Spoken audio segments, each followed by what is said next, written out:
But screw it, man. Let's get into it. So what if episode 8? Now, we talked last week about, Party Thor and the direction of the series, where it's going, where it's been, and how, we can't really come to expect certain things, and how we have friends that, are starting to hate the show, don't want to watch it anymore.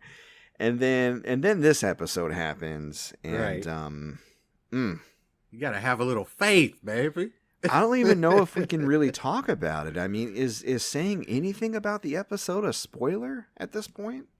I mean, if you know the episode title, we don't have to get too far into it, but, I'm going to put up a spoiler warning anyways, just in case. Like, we don't have to spoil everything, but I want to say spoiler because the very concept of this episode is not something we can easily dance around, and it is a big spoiler, I feel like. Yeah. Wouldn't you agree? Yeah. I mean, if they watch the last episode, then they'll know what this episode is about if we just say, like, it's not something that... Yeah, but the very fact that you're saying if they watch the last episode tells them that they're linked, and that's a new thing for What If. True. And the fact that they're linked means multiverses are linked. What I mean? Like, here we are. Yeah. Yeah, spoiler, if you haven't already hopped off, I hope you did. We have timestamps in our show notes for a reason. Click forward. You do not want to ruin this for yourself if you followed What If at all. That said, I want to see more of that came true.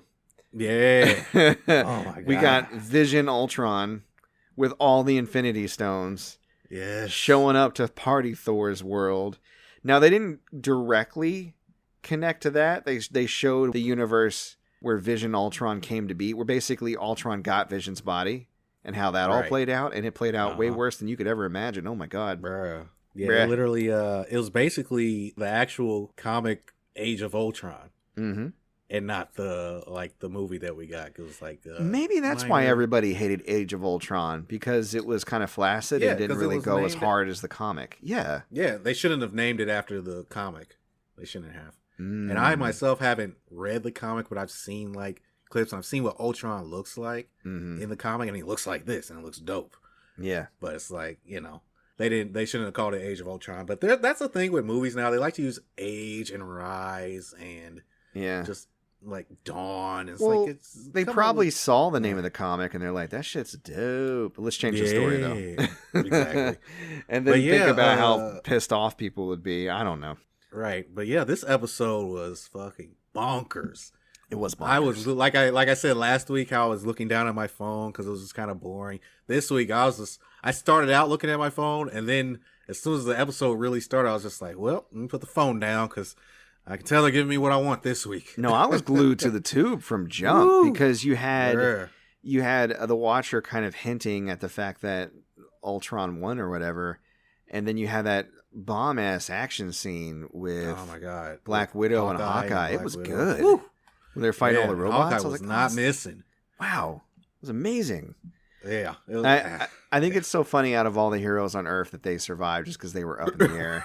Right. Wasn't no other airplanes? Wasn't no other superheroes taking a vacation? What's going on now? What I'm saying. But yeah, the fact that they keep killing Tony Stark in every single one of these. What if Tony Stark survived? Oh my God. And they keep doing Captain Marvel dirty too. A little bit. I mean, they show how powerful she is, but even when she gets to flex, because I think she flexed her full power on Vision Ultron in this. Oh, she definitely did. And it just, he was like, Captain Marvel. Yeah. It makes you wonder if Tony Stark dying is one of those points in time that's immutable, kind of like the concept they explored in the Doctor Strange episode.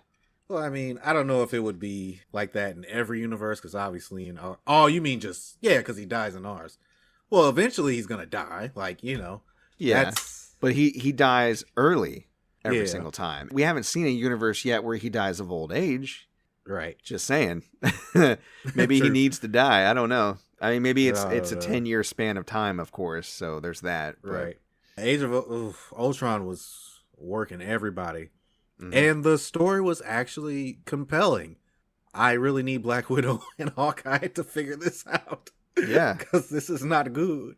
And then when they get to the point where they kind of start to figure it out, and it doesn't work out quite as planned. I'm like, no, and then there's this badass scene with Hawkeye and this badass shot.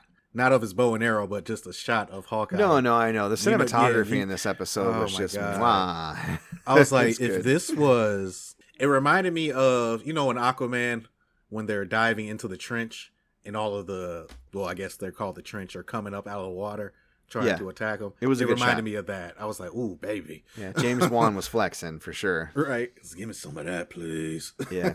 Ooh, baby. Every time I see a shot like that, it always takes me back to Gandalf fighting the Balrog when they fall into that open chasm. Mm-hmm. That's the first time in cinema that I remember seeing a shot like that where you have something so large and huge and threatening and then you pan out and then you see how big the world around them is and it's just like striking. You know what I mean? It's just striking.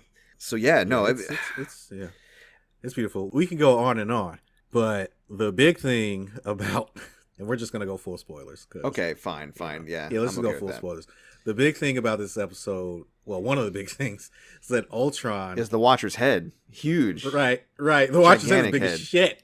So big.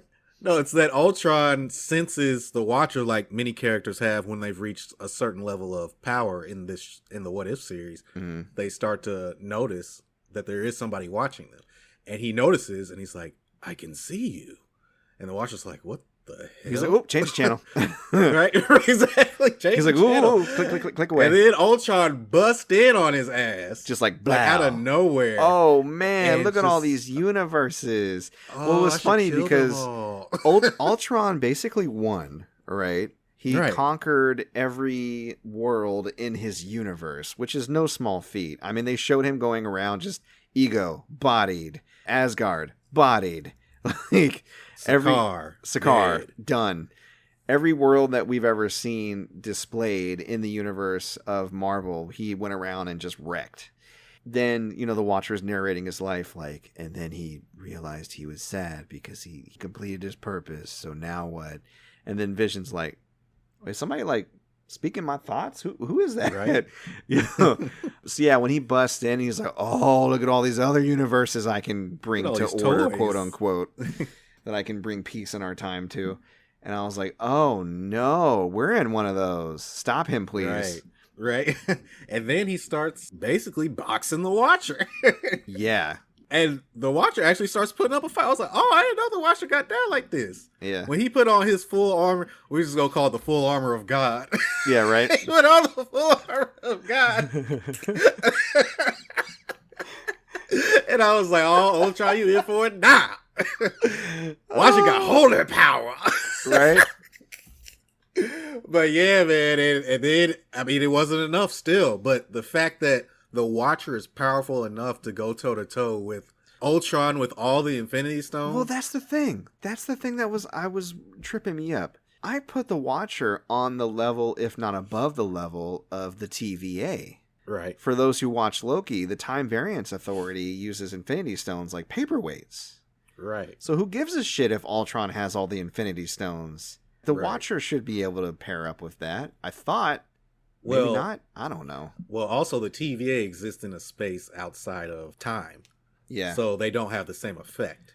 Yeah, they got some interesting toys for sure. Yeah, you're right. Yeah, he dragged the Watcher into actual reality. And that's when he was having the issue. That's true. That's true. And every time he punched him, they were like in a different multiverse, which was that whole sequence. The fight between the two of them was just like, it was fantastic visually. It was so cool. Yeah. I had a really good time with it. I'm not a huge fan of the art and animation of the show. Like, it's fine. But that fight, I was like, oh, this is cool. Like, yeah, I agree with you. Good. The art is serviceable, but the faux kind of computer generated animation, I'm not a big fan of either, to be honest. Mm-hmm. But again, it gets the job done, certainly. Right. So. And then we end on the Watcher basically having to run away with his head between his legs. Yeah. Which, I mean, it's going to take all day to get that big ass head through anybody's legs. Exactly. And he ends up where our friend, evil Doctor Strange, was at the end of episode 4 in his little, what was left of his universe, basically. Mm-hmm. And he basically tells him he needs his help. And I'm like, oh, that's what we're doing here. Okay, yes. what I think is going to happen, what obviously is going to happen, is that everyone from the episodes that we've seen prior, the Watcher is going to gather them together so that they can fight Ultron. And it's going to be some sort of quasi-Avengers style story. Okay, so we'll grab Captain Carter. Carter, right. Mm-hmm. And then I'm guessing Star-Lord T'Challa and his crew. Yeah. Then we'll grab... maybe Captain Marvel from the Party World Thor. Okay. What was episode 3 and about? Thor. I think was that Zombies? No, that was later. Maybe that was 3? Star-Lord. No, 2 was Star-Lord. Okay. Well, there was one where all the Avengers died. That was 3. Okay. So maybe Loki from that one? I guess, or Ant-Man? I don't know. It's going to be interesting to see what he does. Cool. Yeah, I didn't even think about him grabbing it from all the prior episodes. That would be interesting. Mm-hmm. Or at least a few of them. Like I said, it'd be cool to see Captain Carter. But what's she going to do? I mean, what Captain America, what's he going to do? Yeah, well, he's going to hold what he can Thanos' fist for a few frames, and Thanos is going to go, what? And then punch him. Hey, but in Endgame, he was actually giving him the work for a little bit. No, I know. That's the thing I love about Captain America. Like, he's just full of surprises. Right. And he can do this all day. And that ass. Whew. That's America's ass. Numb. He said numb.